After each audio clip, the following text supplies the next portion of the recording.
Bago tayo magsimula, tayo po ay manalangin. Dakila at mapagpala naming Diyos, tulungan mo po kami sa aming pagbubulay-bulay. Gamitin mong mabisang kasangkapan ng iyong mga salita sa umagang ito, sa pangalan po ng Panginoong Hesus. Amen.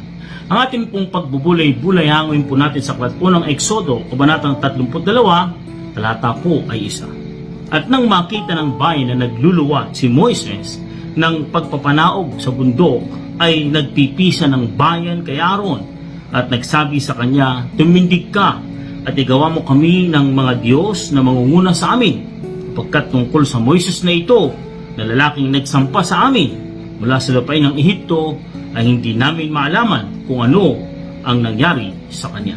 Ang pamagat po ng ating pagbubulay-bulay, The God who shall go before us, ang Diyos na mangunguna sa amin. Simulan po natin sa pamamagitan ng paglalarawan ng pamagat na kabibighaning Diyos-Diyosan.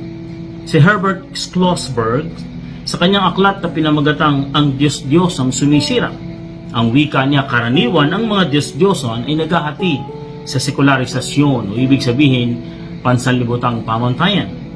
Iniahawig sa makasanlibutang pamamaraan ng pagkakilala sa Diyos. Ang espiritu ng Diyos-Diyosan ay nangangako ng pagtupad ng mga hangarin, nagkakaloob ng kapangyarihan at tumatanggap ng makasariling pagbabago. Ngunit ang mga ito ay nagbubunga ng tiwaling pamamaraan na patungo sa patuloy na pagsuway sa salita ng Diyos. Ang wika nga ng sumulat, ang Diyos-Diyosan ay hindi lamang literal na dambana, kundi pusong lubos na naturuan ng mga aral ng sanlibutan, at ito ay nakabibighaning Diyos-Diyosan. Sa kasaysayan ng bayan ng Israel, ang ugali at pagkakasalang sumamba sa Diyos-Diyosan ay paulit-ulit nilang kinababagsakan.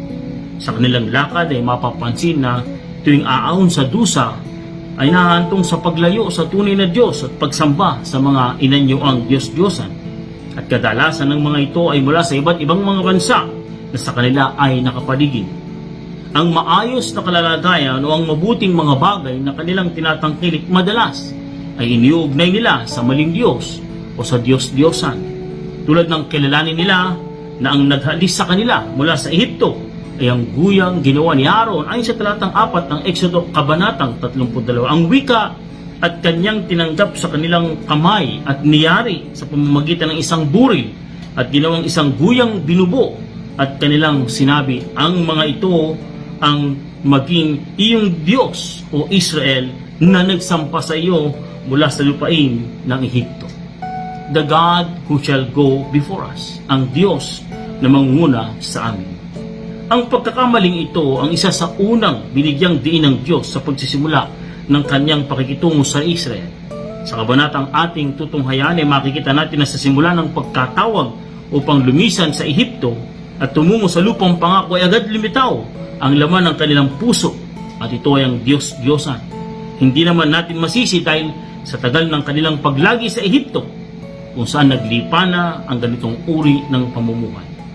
Nang magtagal si Moises sa bundok upang kausapin siya ng Diyos, ay naghanap ang bayan ng kikilalaning Diyos, at ang kanilang agad na ginamit na pamantayan ay ang nakaugaliang uri ng Diyos, ang Diyos na nakikita ng kanilang mga mata. Dito po makikita natin ang mga aral o turo ng kanilang pagsamba sa Diyos-Diyosan.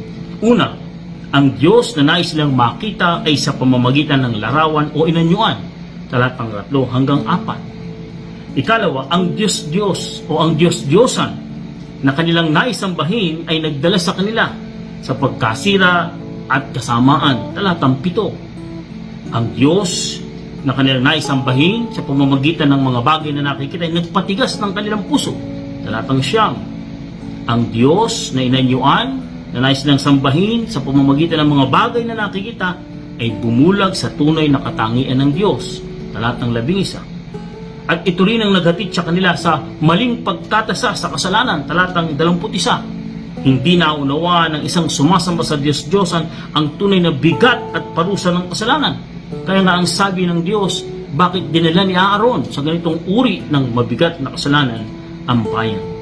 The God who shall go before us, ang Diyos na mangunguna sa amin. Dito mapapansin din natin na ang Diyos na kanilang ginawa ay nagdala sa kanila sa maling pagkaunawa sa mga bagay na nais gawin ng Diyos. Talatang 12. Madalas na napagkakamali ng mga taong sumasamba sa mga Diyos ng layunin ng Diyos. Mali ang nagiging pagkaunawa nila sa kahulugan ng kapayapaan, katwiran, kasaganaan, tagumpay, at pananampalataya. Ang Diyos din ito na kanilang inanyuan ay nagdala sa kanila sa maling tuwa at kagalakan. Pagbaba ni Moises, nakita niya na ang tao ay nagkakatuwaan sa maling paraan sapagkat sumasamba sila sa anyo ng Diyos ang ginawa ni Aaron. Kaya nalungkot ang Diyos sa talatang 11. At huli ang Diyos na kanilang ginawa ay nagdala ng sumpa, talatang 35. Ang panawagan po ng Diyos sa atin ay huwag natin siyang susukatin palagi sa mga bagay na nakikita. Ang wika nga po sa 2 Korinto kabanatang 5 talatang 7, tayo ay lalakad sa pananampalataya. Ibig sabihin, susukatin natin ang gawa ng Diyos batay sa kanyang mga salita. Hindi man natin lubos na nakikita, pagtitiwalaan natin ang mga pangako ng kanyang salita. Kung hindi muna natin nakikita o hindi mamamalas ng ating mga mata o hindi natin mahawakan ng mga bagay na makapagpapatunay ng mga gawa ng Diyos, patuloy tayong umasa at magtiwala, patuloy tayong maging matyaga at magtiis. Pagtiwalaan natin ang mga salita ng Diyos.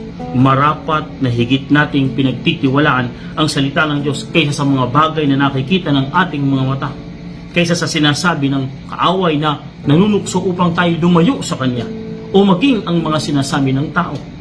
Nasa unahan po natin ang Diyos tuwi na hindi man natin nakikita ng ating mga mata, hindi tayo iniiwan ng Diyos magpakailanman. Tayo'y pinangungunahan ng Diyos gamit ang Kanyang mga salita at ang Kanyang Espiritu na nagpapatotoo sa ating mga puso.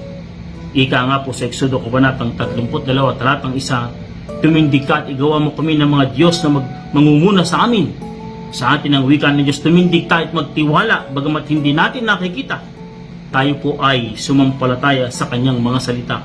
Ang Diyos ay kasama natin at nasa ating unahan. Siya ang Diyos na mangunguna sa atin ngayon at magpakailanman. Manalangin po tayo. Dakila at mapagpala namin Diyos, salamat po. Nais naming panghawakan ng pangako ng iyong mga salita. Pinagtitiwalaan namin ang katotohanan ng iyong mga salita. Hindi man namin nakikita ng aming mga mata. Tiyak na kayo ang Diyos na nangunguna sa amin. You are the God who shall go before us. Ito po ang aming dalangin sa pangalan ng Panginoong Hesus. Amen.